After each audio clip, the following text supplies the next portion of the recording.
My last project in Holland finished 2005.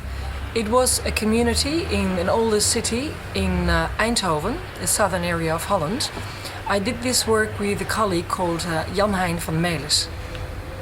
We actually were invited by the local council, and the commission was given by the authorities of the province. The thing that we had to do was called mapping the creative industry of that area. There was 3,000 people living in that area, and we had to come up with ideas, concepts, events, to organize events, to invite literally all the people that were living in that area. These events actively involved 800 people to recreate and renovate their everyday environment. The local government was both surprised and overjoyed to be handed all the information we gathered in a compact magazine. This unique portfolio was also posted to the 3,000 inhabitants of that area.